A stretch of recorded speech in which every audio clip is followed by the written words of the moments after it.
ആത്മാവുകൾ ശുദ്ധീകരിക്കപ്പെടണമെന്ന അടിസ്ഥാന പാഠത്തെ മനസ്സിലാക്കുമ്പോഴും സമൂഹത്തിന്റെ ഗതിവിഗതികൾ അറിയുന്ന പണ്ഡിതന്മാർ ഉണ്ടാകണം എന്ന സാമൂഹിക ബോധത്തോടെ വിലയിരുത്തുമ്പോഴുമെല്ലാം മറ്റൊരു സംവിധാനത്തിനുമില്ലാത്ത ആസൂത്രണവും ശാസ്ത്രീയമായ പിന്തുണയും ആത്മീയമായ സുരക്ഷിതത്വവും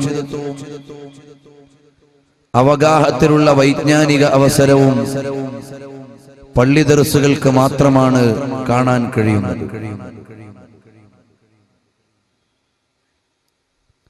ആധുനിക യുഗത്തിലെ രക്ഷിതാക്കൾ ഈ താൽക്കാലികമായ ജീവിതത്തെ മാത്രം മുന്നിൽ കാണുകയും അതിൽ മെച്ചമുണ്ടാകാൻ പറ്റുന്ന വിദ്യാഭ്യാസങ്ങൾക്ക് മാത്രം ശ്രദ്ധ പതിപ്പിക്കുകയും പാരത്രിക വിചാരങ്ങളിൽ നിന്ന് വിട്ടുനിൽക്കുകയും ചെയ്യുന്ന കാഴ്ചയാണ് കാണാൻ കഴിയുന്നത്. അതുകൊണ്ട് തന്നെ മുമ്പ് കാലങ്ങളിലൊന്നും ഇല്ലാത്ത അത്രയും അധാർമികമായ പ്രശ്നങ്ങൾ നമ്മുടെ സമുദായം വളരെ വ്യാപകമായി നേരിട്ടുകൊണ്ടിരിക്കുകയാണ്. ലോകം മുഴുവനും ഒരു ശാരീരിക വിപ്ലവത്തിലേക്ക് മാത്രം മാറുകയും ആത്മീയമായ തലത്തെ മാറ്റിവെച്ചുകൊണ്ട് ആലോചിക്കുകയും ചെയ്തപ്പോഴാണ് ഇന്ന് ആഗോളതലത്തിൽ മുസ്ലിങ്ങൾ അഭിമുഖീകരിക്കുന്ന മുഴുവൻ പ്രശ്നങ്ങളും ഉണ്ടായിത്തീർന്നത്.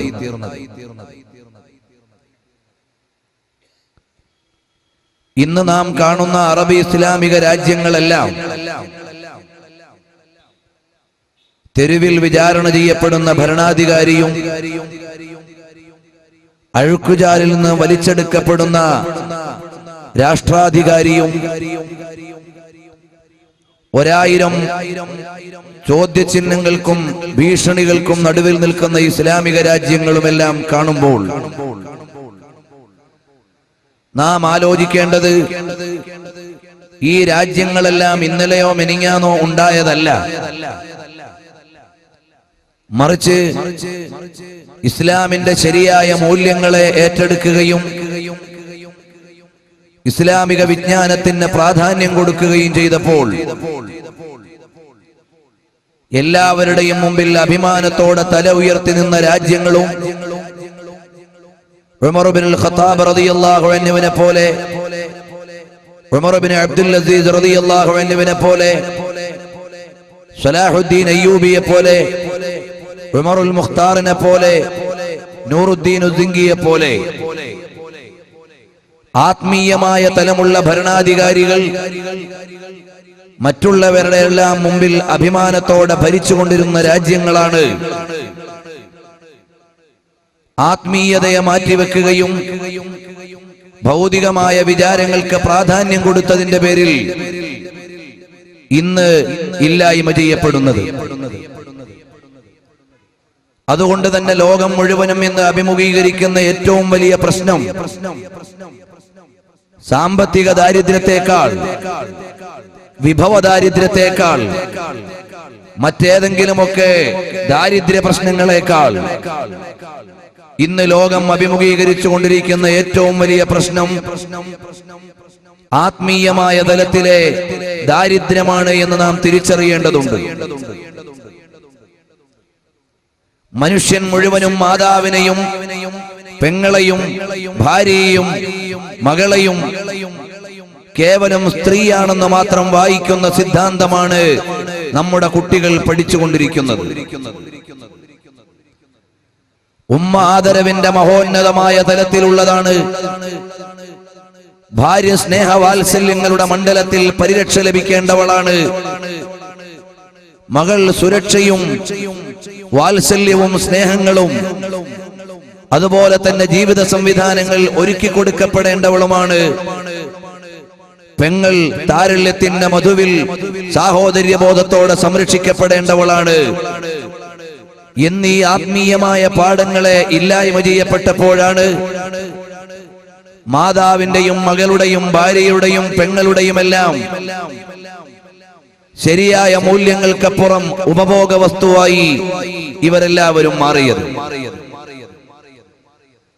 പ്രത്യക്ഷത്തിൽ ഭൗതികമായ സംവിധാനത്തിന് ഇതെല്ലാം പെണ്ണാണെന്ന് മാത്രമേ പറഞ്ഞു കൊടുക്കാൻ പറ്റൂ. മാതാവിന്റെ കാൽ കീഴിലാണ് സ്വർഗമെന്ന് പറയാനും അനിഷ്ടമായ വാചകത്തിന്റെ ആദ്യാക്ഷരം പോലും മാതാവിന്റെ മുഖത്ത് നോക്കി മൊഴിയാൻ പാടില്ലെന്ന് പറയാനും ഭൗതികമായ പാഠശാലകളിലെ ഒരു കരിക്കുലവും പാഠഭേദങ്ങൾ നൽകുന്നില്ല എന്നതാണ് ശരിയായ വസ്തുത. ഇന്ന് ഈ ലോകത്ത് വളർന്നുകൊണ്ടിരിക്കുന്ന മുഴുവൻ വിദ്യാഭ്യാസ സ്ഥാപനങ്ങളും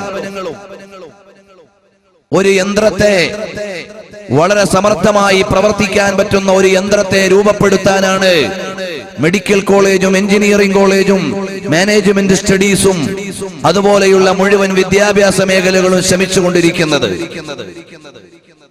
അത്തരം വിദ്യാഭ്യാസങ്ങളൊന്നും ഇവിടെ ആവശ്യമില്ല എന്നല്ല ഞാൻ പറയുന്നത്. മറിച്ച് കരിക്കുലം രൂപപ്പെടുത്തുന്നവരും വിദ്യാഭ്യാസ രീതികളെ ശാസ്ത്രീയമാണെന്ന് പറഞ്ഞ് സംവിധാനിക്കുന്നവരുമെല്ലാം ഏറ്റവും നന്നായി പ്രവർത്തിക്കുന്ന ഒരു യന്ത്രത്തെ എങ്ങനെ രൂപപ്പെടുത്താം എന്ന് മാത്രം ചിന്തിച്ച് മാനുഷികമായ മൂല്യങ്ങളെയും ആത്മീയമായ തലങ്ങളെയും മുഴുവൻ മാറ്റിവെക്കുന്നതായിട്ടാണ് കാണാൻ കഴിയുന്നത്. എന്നാൽ നബി സല്ലല്ലാഹു അലൈഹി വആലിഹി വഅസ്ഹാബിഹി വസല്ലമ തങ്ങൾ ലോകത്തോട് പഠിപ്പിച്ചു തരുന്നത് ഈ കാലഘട്ടങ്ങളിൽ ഓരോന്നും സമുദായത്തെ നയിക്കുവാൻ അല്ലാഹു സുബ്ഹാനഹു വ തആല പ്രവാചകന്മാരെ, അമ്പിയാക്കളെ നിയോഗിച്ചിട്ടുണ്ട്. ആദം നബി അലൈഹിസ്സലാത്തു വസ്സലാം മുതൽ അന്ത്യപ്രവാചകരായ ലോകഗുരു മുഹമ്മദുർ റസൂലുള്ളാഹി സല്ലല്ലാഹു അലൈഹി വസല്ലമ തങ്ങൾ വരെയുള്ള മുഴുവൻ പ്രവാചകന്മാരും മനുഷ്യരുടെ ശാരീരികമായ ഘടനയിലേക്കല്ല നോക്കിയത്, മനുഷ്യന്റെ മനുഷ്യത്വപരമായ ആത്മീയപരമായ തലത്തിലേക്ക് നോക്കി അവരെ എങ്ങനെയാണ് മാതൃകായോഗ്യരായ വ്യക്തികളും പൗരന്മാരുമാക്കുക, അവരെ എങ്ങനെയാണ് ജീവിതത്തിന്റെ ശരിയായ ലക്ഷ്യത്തിലേക്ക് വഴി നടത്തുക എന്നതായിരുന്നു മുഴുവൻ അമ്പിയാക്കന്മാരുടെയും പ്രവർത്തന ലക്ഷ്യം. ആ അമ്പിയാക്കന്മാരുടെ പ്രവർത്തനം ഇവിടെ നടക്കണം. നബി സല്ലല്ലാഹു അലൈഹി വസല്ലം തങ്ങൾക്ക് ശേഷം ഒരു പ്രവാചകനും വരാനില്ല, ഒരു പ്രവാചകന്റെ നിയോഗത്തിന്റെ ആവശ്യവുമില്ല. കാരണം ഇനി ഒരു പ്രവാചകൻ വരേണ്ടാത്ത വിധം പരിശുദ്ധമായ ഇസ്ലാമിനെ സമ്പൂർണമായി അവതരിപ്പിച്ചിട്ടാണ് നബി സല്ലല്ലാഹു അലൈഹി വസല്ലം തങ്ങൾ യാത്രയായത്. നബി സല്ലല്ലാഹു അലൈഹി വസല്ലം തങ്ങൾ യാത്രയായത് ഇനി ഒരു നബിയും ഇവിടെ വരേണ്ടാത്ത വിധം ലോക ജനതയെ അൽയൗമ അക്മൽതു ലക്കും ദീനക്കും വഅത്മംതു അലൈക്കും നിഅമതി വറദീതു ലക്കുമുൽ ഇസ്ലാമ ദീന, പരിശുദ്ധമായ ഇസ്ലാമിനെ അതിന്റെ അളവിലും അർത്ഥത്തിലും അതിന്റെ അനുപാതത്തിലും അതിന്റെ അനുഗുണത്തിലും സമ്പൂർണമായും അവതരിപ്പിച്ചിട്ടാണ് നബി സല്ലല്ലാഹു അലൈഹി വസല്ലം തങ്ങൾ ലോകത്തോട് യാത്ര പറഞ്ഞത്. അതുകൊണ്ട് തന്നെ ഇനി ഒരു പ്രവാചക നിയോഗത്തിന്റെ ആവശ്യമില്ല.